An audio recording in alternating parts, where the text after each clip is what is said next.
남북 정상회담이 지난주에 있었습니다. 여러분 다 보셨죠? T2와 T3 회의실 사이에 약 4m 간격이 있는 그곳에 50cm 정도의 콘크리트 블록이 남북을 가르는 경계선입니다. 두 정상이 그곳을 건너가고 건너오며 또 에피소드를 펼치면서 우리 한민족만이 겪고 있는 특별한 상황, 특별한 감정들을 전 세계에 알리는 시간이었습니다. 참 감동적이었습니다. 많은 시민들, 많은 국민들이 또 울고 웃는 장면들을 또 뉴스로 접하게 되었지요. 11년 전에도, 오래전에도 남북 정상회담이 있었지만 10년이 넘는 기간이 지나는 동안 그 관계는 더 악화되어지고 또 좋지 않았던 것을 보게 됩니다. 그래서인지 이번 정상회담은 더 역사적인 것 같고 또 하나님의 도우심이 있기를 더 간절한 마음으로 기도했던 것 같습니다. 앞으로 얼마나 더 기다려야 될지 또 그 기다리는 동안에 그 관계가 얼마나 더 좋아지고 악화될지는 모르겠지만 한 가지 분명한 것은 그 역사의 주인은 하나님이시라는 사실입니다.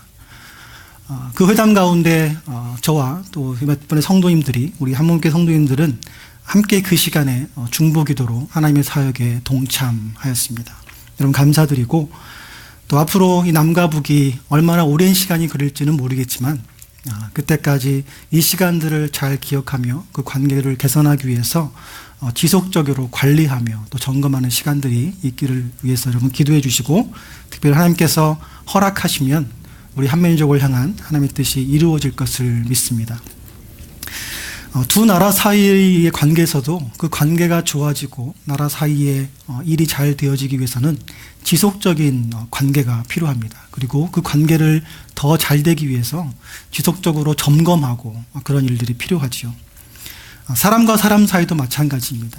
여러분 주변에 계신 분과 관계를 맺고 계시는데 그 관계를 좀 더 깊이, 더 유익하게 만들기 위해서 여러분 어떤 노력들을 하고 계십니까? 지속적으로 연락하고 때로는 만나서 밥도 먹고 선물도 주는 등 이런 일들을 통해서 그 관계가 점점 좀 좋아지겠죠. 마찬가지로 하나님과 성도 사이의 관계도 그렇습니다. 우리 영적인 건강을 위해서는 하나님과 우리 사이의 관계가 어떠한 모습에 지금 있는지를 항상 점검해야 합니다. 그러기 위해서 우리가 지속적인 기도 생활, 또 예배를 드리고 말씀을 읽고 또 할 수 있다면 선교를 하고 우리 생명 되신 주님을 증거하는 일들이 다 포함될 수 있겠죠. 하나님은 태초부터 우리를 구원하시기 위한 구속사를 준비하셨고 진행해 오셨고 지금까지 이루어 오셨습니다. 그리고 예수 그리스도를 이 땅에 보내셔서 그 구속사를 성취하게 하셨습니다. 하지만 다 끝난 게 아니라 아직 구원의 완성은 남아있다고 말씀하셨죠. 그리고 그 구원의 완성 때까지 우리의 구원을 보증해 주시기 위해서 성령을 우리에게 주셨습니다. 그래서 누구든지 예수 그리스도를 주로 믿고 마음으로 믿어 입으로 시인하면 그 순간 성령께서 우리 안에 오셔서 약속받은 자로 살 수 있도록 우리를 인도하신다는 사실입니다. 그리고 마지막 날, 주의 날에 주님께서 오실 그 재림의 때에 우리 모두를 보시면서 우리 약속하신 그 구원을 완성하시겠다는 말씀이 구속사, 성경의 이야기입니다. 그래서 그때까지 우리는 이 말씀을 기억해야 합니다. 사도 바울이 우리에게 권면한 말씀이죠. 그런즉 선줄로 생각하는 자는 넘어질까 조심하라. 고린도전서 10장 12절에 고린도 교인들을 향해 이미 구원을 다 완성받은 것처럼 살아가는 고린도 교인들에게 사도 바울이 그렇게 권면한 것이죠. 아직 서 있지만 다 서 있는 게 아니다. 넘어질 수 있다. 조심해라 라고 말씀하신 것이죠. 그렇지 않으면 우리는 아주 짧은 시간에 우리도 모르는 사이에 하나님과의 관계를 무관심하게 되고 또 불성실하게 하나님을 바라보게 될 수 있다는 사실입니다. 그리고 결국 영적인 관계는 악화되어지고 하나님과 우리 사이는 점점점 멀어지게 되겠죠. 그리고 불현듯 주님께서 오시는 그날 우리는 그 구원을 잃어버릴지도 모릅니다. 주의하고 깨어 있어야 되는 것이겠죠. 우리 삶의 여러 측면들을 돌아보면 두려움이 우리에게 좀 도움이 될 때가 있습니다. 그렇게 건강을 자신하던 사람이 갑자기 큰 병에 걸리거나 사고를 당한 후에 잠시 건강을 잃어버리고 나면 이 건강이 얼마나 중요한 것인지, 죽음이 얼마나 두려운 것인지를 알게 되죠. 그래서 그 두려움을 가지고 지속적으로 자기를 관리하며 더 건강하게 삶을 유지하는 것을 보게 됩니다. 그런 의미에서 두려움은 우리에게 도움을 줍니다. 우리 그리스도인들 삶에서도 이 두려움이 반드시 필요합니다. 하나님을 향한 두려움, 하나님을 경외함, 이런 것이 우리에게 중요하다는 사실이죠. 잠언 1장 7절은 그렇게 기록합니다. 여호와를 경외하는 것이 지식의 근본이다.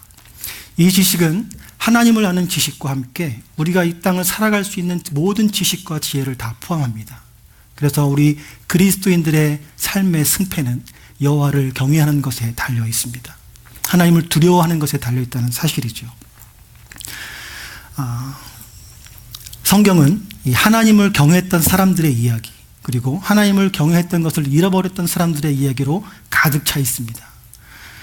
사도 바울은 그래서 구원에서 떨어지지 않기 위해서 기록된 성경 말씀을 거울로 삼아 우리의 본보기로 삼고 그렇게 살라고 우리에게 말씀해 주시죠. 저희에게 당한 일이, 우리 믿음의 선배들에게 당한 일이 거울이 되고 또한 말세를 만난 우리의 경계가 되었느니라. 우리가 매일매일 거울을 봅니다. 거울을 안 보는 분은 없겠죠. 거울을 보면서 내가 어떻게 되어 있나, 내 옷은 괜찮나,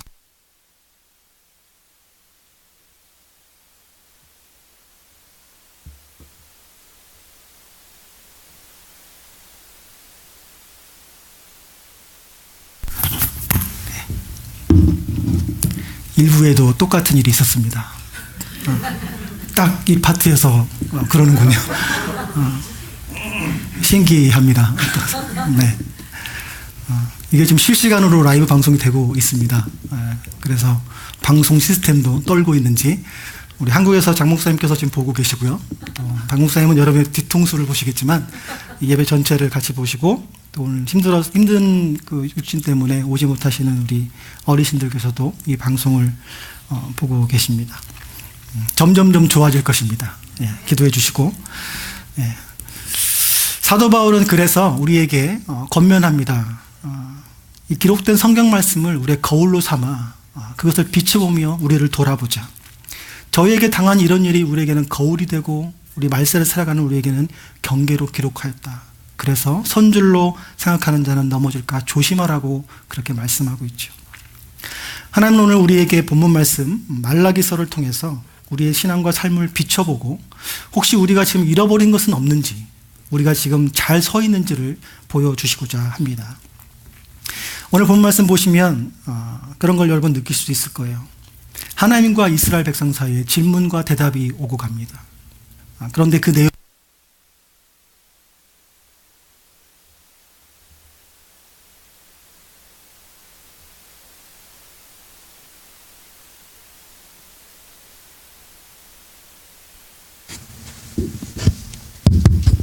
제가 이 마이크로 하겠습니다.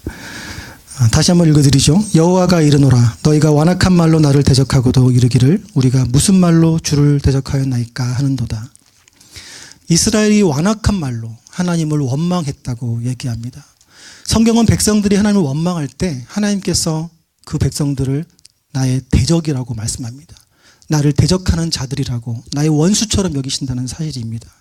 그래서 우리는 하나님께 절대 원망을 해서는 안 됩니다. 원망은 무엇입니까? 내가 이렇게 된 것이 당신 때문이라는 전가하는 것이에요. 내가 이렇게 힘든 것이 당신 때문입니다. 내가 이렇게 어려운 것이 당신 때문입니다. 당신이 없었다면, 하나님이 없었다면, 하나님이 내 인생을 간섭하지 않으셨다면 나는 지금 이렇게 살지 않았을 것임이라는 책임을 전가하는, 하나님이 그토록 싫어하시는 원망이 된다는 것이죠. 하나님께서 이렇게 너희들이 나를 대적했다라고 물으시자 이스라엘 백성들이 우리가 언제 말로 하나님을 대적했습니까? 라고 되묻습니다. 그때 하나님의 대답이 14절, 15절에 나옵니다. 이는 너희가 말하기를 하나님을 섬기는 것이 헛되니 만군의 여호와 앞에서 그 명령을 지키며 슬프게 행하는 것이 무엇이 유익하리요. 지금 우리는 교만한 자가 복되다 하며 악을 행하는 자가 번성하며 하나님을 시험하는 자가 화를 멸한다 하노라 함이라.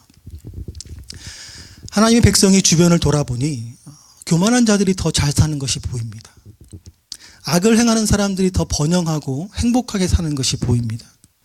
하나님을 감히 시험하는 자들이 있는데 하나님께서 그들에게 화를 내리시지 않는 것을 바라보면서 그들의 믿음이 조금씩 금이 가기 시작했습니다.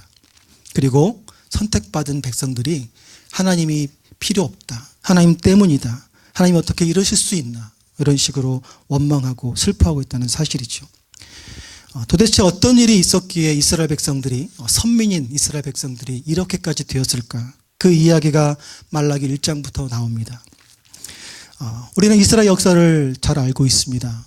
과거 이스라엘의 죄악 때문에 이스라엘이 멸망을 당하고 바벨론에 모두가 거의 모든 백성들이 포로로 잡혀갑니다.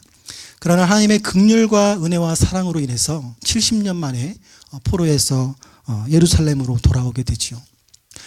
수르바벨과 또 에스라, 니에미야 같은 훌륭한 지도자를 통해서 성전이 재건축되고 또 하나님의 말씀이 다시 선포되어지고 이스라엘 역사가 다시 재정립되고 성벽이 재건되면서 학개 선지자와 스가랴 선지자가 예언했던 영광스러운 메시아 왕국이 이제 도래할 것이다라는 기대와 꿈을 가지고 이스라엘 백성들이 살기 시작했습니다. 이스라엘을 회복해 하신 하나님, 그 하나님을 찬양하며 전능하신 하나님의 손길을 기억하고 하나님을 경외하기 시작했습니다. 모든 것이 잘 되는 것 같았는데, 그러나 몇 세대가 지나가기 시작했고 100년이 지난 지금, 오랜 시간이 지나면서 백성들은 기대했던 메시아 왕국이 이루어지지 않고 오히려 가뭄이 들고 기근이 들고 황충이 와서 곡식들을 다 먹어치우고, 이러한 삶의 문제 때문에 그들이 하나님을 향한 대한 믿음이 조금씩 금이 가기 시작했고 하나님께 무관심하게 되었습니다. 그들의 형편을 집중하기 시작했던 것이죠.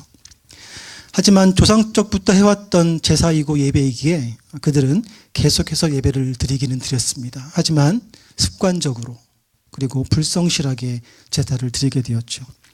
하나님께서 주셨던 약속을 잃어버렸고 그리고 하나님을 원망하기 시작했습니다. 하나님을 경외하는 것과 정반대의 삶을 살게 된 것이죠. 이런 이야기가 말라기서는 4장밖에 되지 않은 짧은 이 말라기서를 통해서 하나님을 경외하지 않았던 이스라엘 백성들이 처한 모습, 그리고 그런 백성들을 바라보시며 탄식하시는, 6번에 걸쳐 탄식하시는 하나님의 마음을 보여주고 있습니다. 왜 이스라엘은 선택받은 민족이고 하나님께서 들어 쓰셔서 세상을 변화시키는 제사장 나라로 쓰시고 싶었는데 왜 이렇게 그들은 하나님을 탄식하게 했을까? 우리는 그들의 모습들을 거울 삼아 오늘날 우리의 모습들도 돌아봐야 할 필요가 있습니다. 결론적으로 말씀드리면 그들에게 삶에 여러 가지 이유가 있었습니다. 그런데 그 가운데 하나님을 경외하지 않았기 때문에 그들은 결국 무너지고 말았던 것이죠. 여러분, 하나님의 사랑을 아시죠? 그 사랑이 어떤 것인지 여러분 잘 아시죠? 하지만 여러분, 하나님을 경외하십니까? 하나님을 경외하지 않으면 하나님의 그 사랑을 알 수가 없습니다. 하나님은 불성실하고 하나님을 떠난 이스라엘 백성들에게 내가 너희를 사랑하였다라고 말씀합니다. 그 말씀에 이스라엘이 이렇게 물어보죠. 하나님, 어떻게 우리를 사랑하셨습니까? 그래서 하나님께서 그 사랑에 대해서 말씀하십니다. 에서는 야곱의 형이 아니냐? 그러나 내가 야곱을 사랑하였고 에서는 미워하였다. 여러분, 이 말씀은 참으로 중요합니다. 이 말씀이 하나님께서 우리를 사랑하시는 근거예요. 우리에게 어떤 조건이나 제약이 있는 것이 아니라 이스라엘 전통을 보면, 또 우리 한국 전통을 보면 장남이 복을 받는 게 맞지요. 하지만 하나님은 그 제약에 제약받지 않으셨습니다. 그냥 하나님이 원하시는 대로 나는 에서를 미워하였고 야곱을 사랑하였노라. 그래서 너희 이스라엘을 내가 택했다고 말씀하십니다. 하나님의 사랑에는 전혀 인간적인 제약이나 인본주의적인 사상이 없습니다. 우리를 구원하신 그 사랑은 그냥 하나님의 주권, 하나님의 마음대로입니다. 그래서 아무도 탓할 수 없고 사탄은 우리를 고소할 수 없습니다. 여러분 잘 아시는 로마서 8장 31절에 보시면 이런 말씀이 나오죠. 하나님이 우리를 위하시면 그 어떤 것도 우리를 대적할 수 없다. 환난이나 공고나 박해나 기근이나 적신이나 위험이나 사망이나 생명이나 천사들이나 권세자들이나 현재일이나 장래일이나 능력이나 높음이나 기쁨이나 다른 어떤 피조물이라도 그 사랑에서 끊을 수 없다고 새겨 놓으셨습니다.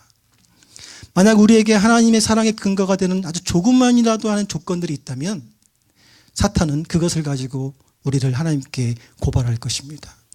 우리가 죄인이었지만 아무 조건 없고 자격이 없었지만 그냥 하나님께서 내가 너를 사랑할 거야 라고 말씀하신 게 사랑이죠. 그래서 하나님을 경외하지 않는다면 이 사랑을 깨달을 수가 없습니다. 이스라엘은 이 사랑을 몰랐습니다.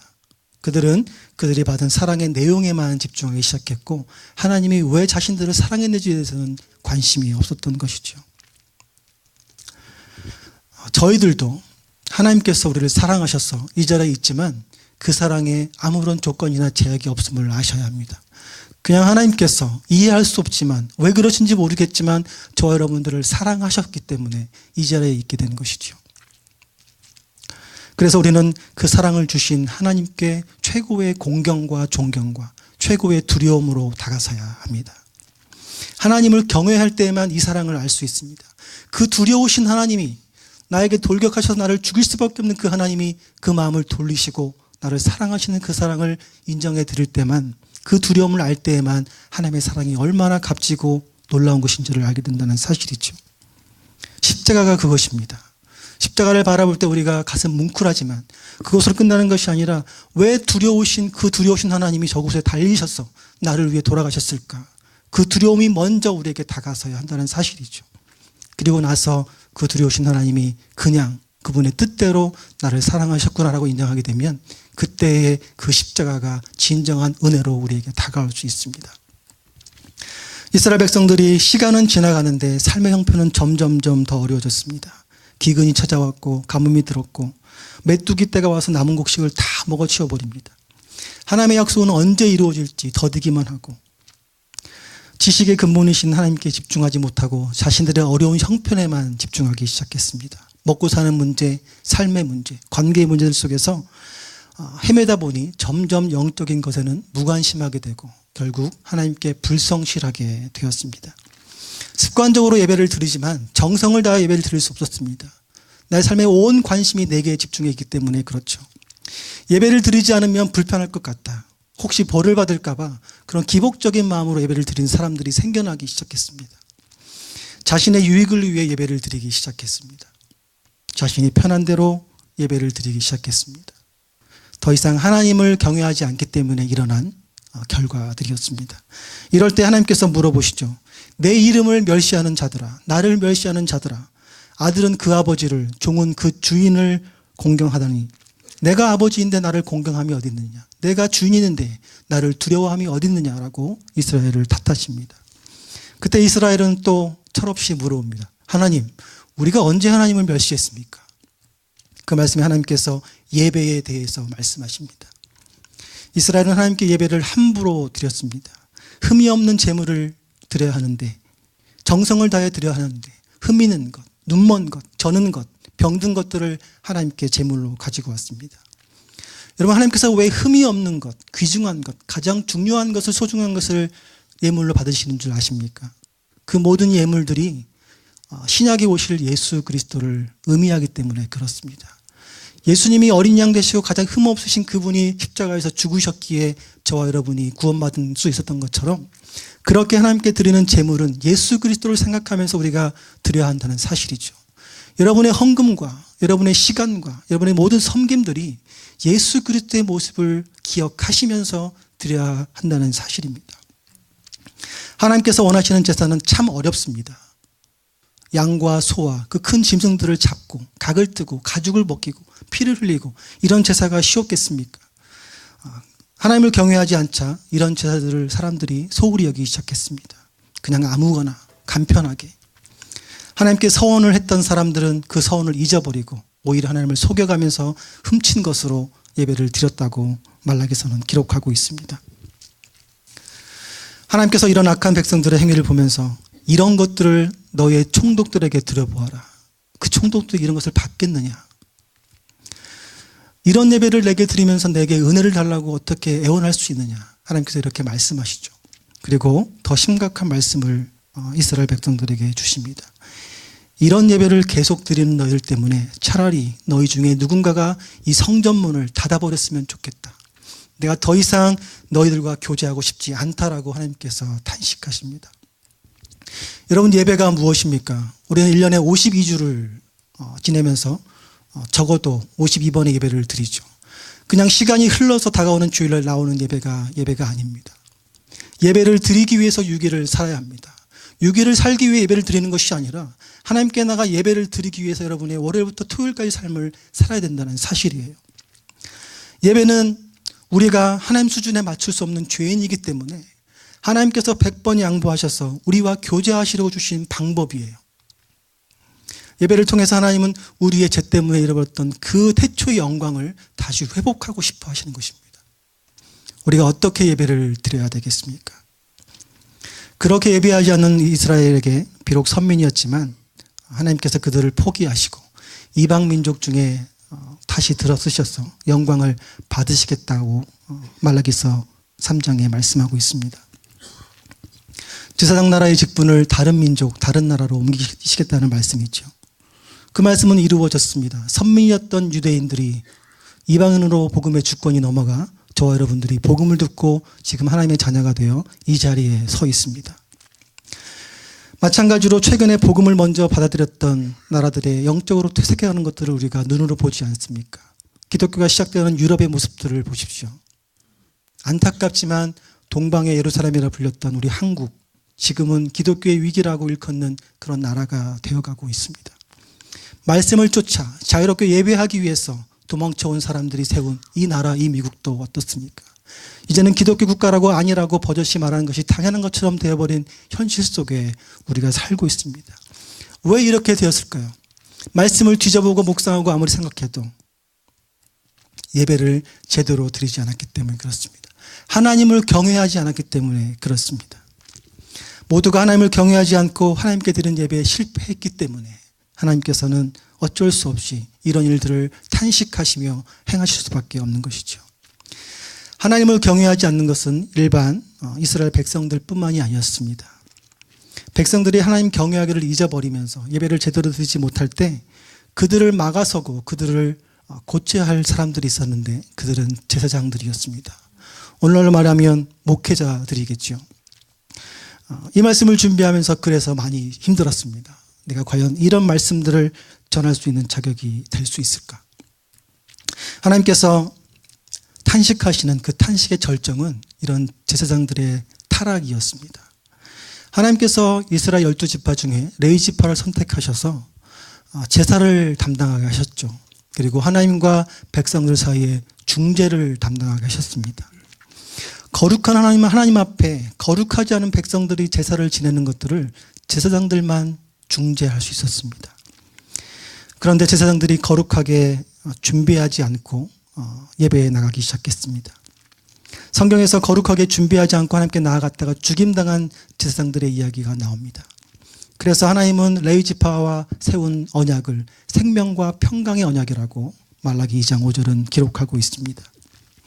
정성을 다해 드리면 생명을 얻을 수 있고 거룩한 하나님 앞에 조금이라도 부족한 모습으로 나가면 죽음이 있는 생명과 평강의 언약을 제사장들에게 주셨다는 사실이죠. 그런데 당시 제사장들은 먼저 타락했습니다. 백성들이 가지고 온 재물 중에 좋은 것은 스스로 취했고요. 눈먼 것, 병든 것, 저는 것들을 가지고 와도 본인들도 먹고 살아야 되기 때문에 어쩔 수 없이 그것들을 눈 감아주고 뒷돈을 받는 등 이런 일들이 당시 비일비재했었습니다. 먹고 살기 위해 제사장들이 사람들과 환경과 상황과 타협하기 시작했습니다. 제사장들의 기업은 유일한 하나님이신데 더 이상 하나님보다 물질을 더 신뢰하게 된 것이죠. 백성들에게 하나님의 뜻을 가르쳐야 했고 백성들을 위해 하나님께 중보해야 하는 제사장들이 타락하자 당연스럽게 나타난 것이 이스라엘 공동체의 타락, 가정의 타락이었습니다.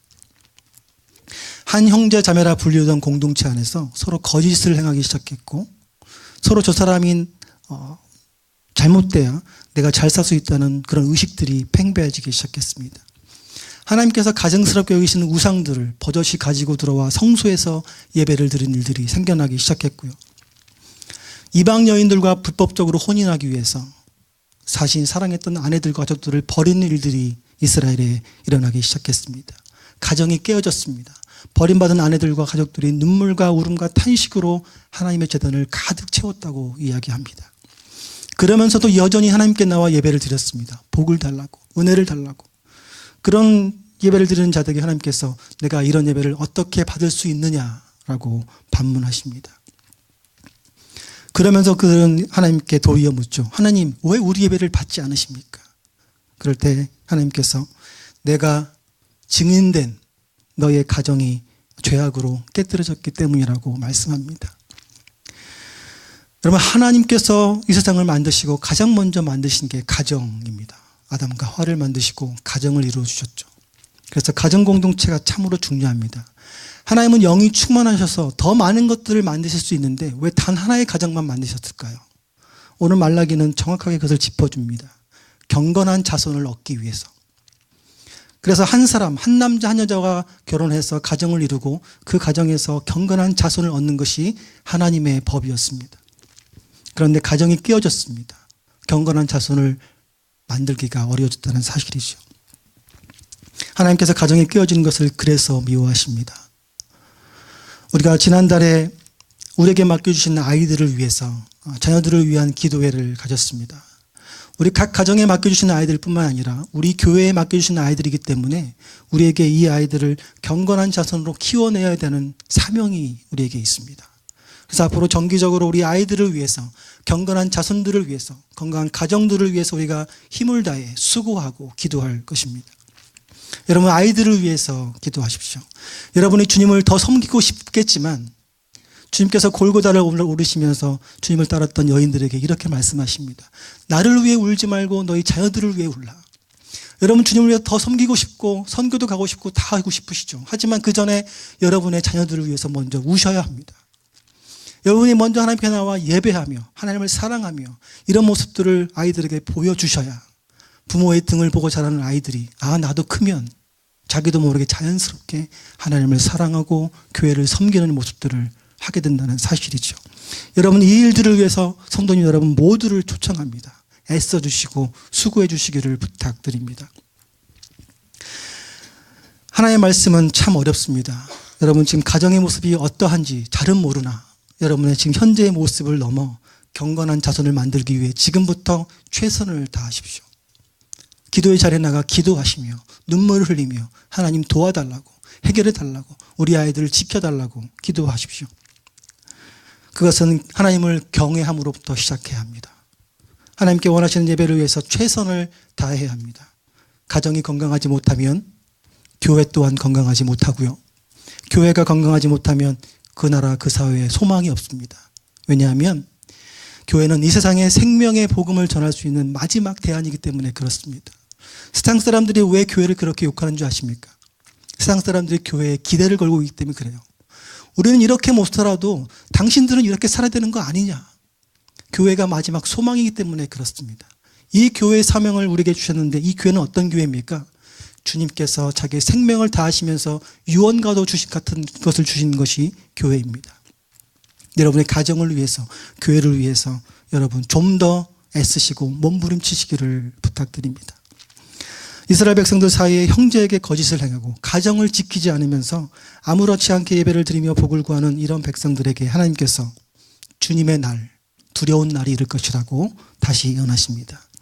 이 예언은 그전에도 많이 예언을 하셨는데 이 예언을 하면 백성들이 정신을 차릴 줄 알았습니다. 그러나 그 경고의 말씀에도 불구하고 많은 이스라엘 백성들이 하나님을 섬긴다 하면서 점을 치러 다녔어요. 하나님을 신뢰하고 있지 못하는 증거지요. 여러분, 성경은 악은 그 모양이라도 버리라고 얘기합니다. 여러분, 신문 보실 때 오늘의 운세 보지 마세요. 그냥 재미로라도 보지 마세요.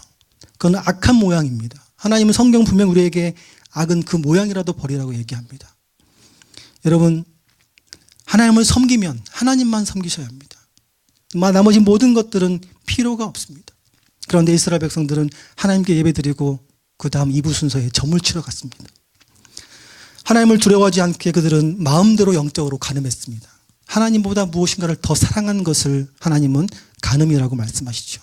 그뿐만이 아니라 그들은 육체적으로도 형제의, 자매의 배우자들을 간음하기 시작했습니다. 오늘날 이 말씀을 우리에게 어떻게 적용할까요?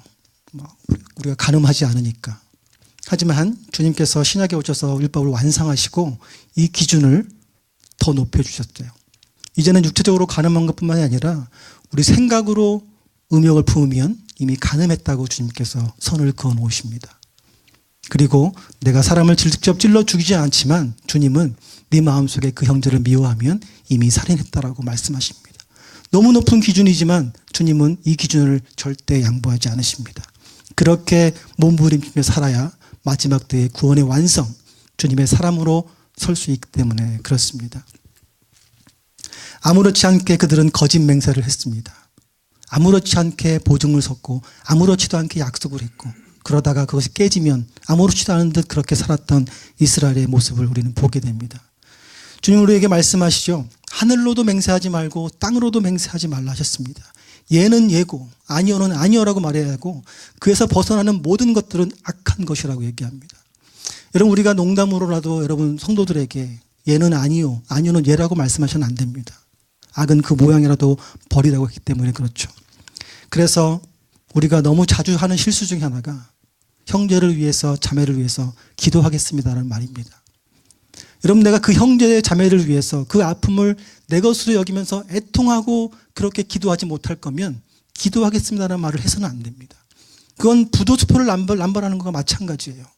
정말 그 사람을 위해서 내가 애통해서, 주님께서 말씀하신 애통하는 자는 복이 있나니, 그 복을 누릴 준비가 되신 분들은 찾아가셔서 내가 기도하겠습니다, 기도합니다라고 말씀하시고, 그럴 용기가 없으시면 잠시 내려놓으시기를 부탁드립니다. 사람들의 마음을 아프게 하고 억울하게 했습니다.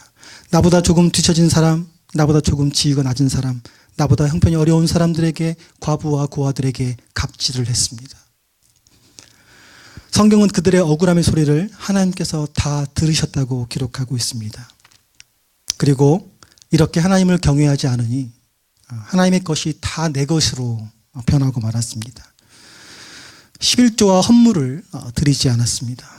하나님께 드리는 헌물, 하나님께 드리는 시간이 아깝기 시작했습니다. 물질이 하나님보다 앞서게 된 것이죠. 주인이 된 것입니다. 하나님께 드리는 시간의 섬김도 아까웠습니다. 차라리 그 시간에 돈을 벌지, 차라리 그 시간에 좀 쉬지. 여러분, 성경은 말라기는 한두 사람이 아니라 온 나라가 하나님의 것을 도적질했다고 기록하고 있죠. 그래서 더 저주를 받게 되었다고 말씀합니다. 그냥 안 내도 되는 것이 일반사인 것처럼 되어버렸습니다. 만군의 여호와가 이르노라, 너희의 온전한 11조를 창고에 들여 나의 집에 양식이 있게 하고 그것으로 나를 시험하여 내가 하늘문을 열고 너희에게 복을 쌓을 곳이 없도록 붙지 아니하나 보라. 여러분 잘 아시는 말씀이죠.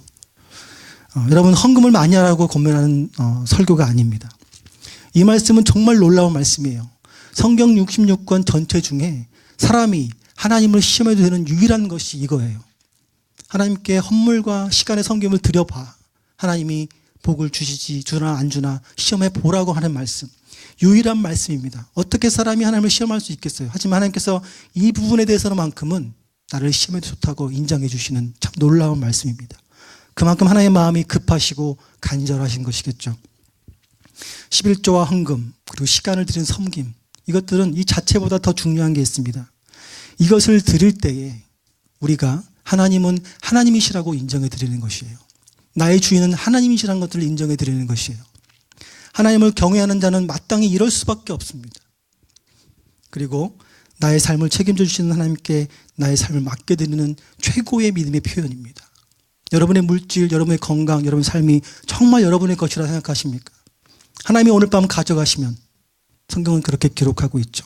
하나님을 경외하시고 하나님께 여러분의 삶을 다 내어드릴 수 있다면 하나님은 놀라운 복을 여러분에게 주실 것입니다. 그 복이 그 밑에 나와 있죠. 말라기 3장 12절에 너희 땅이 아름다워짐으로 모든 이방인들이 너희를 복되다 하리라.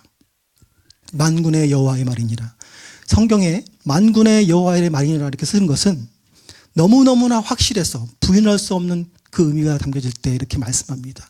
보증하시는 거죠. 하나님께서 도장을 탁 찍으시는 거예요. 너희 땅이 아름다워짐으로 모든 이방인들이 너희를 복되다 하리라. 하나님을 경외하는 사람들에게 주시는 복입니다.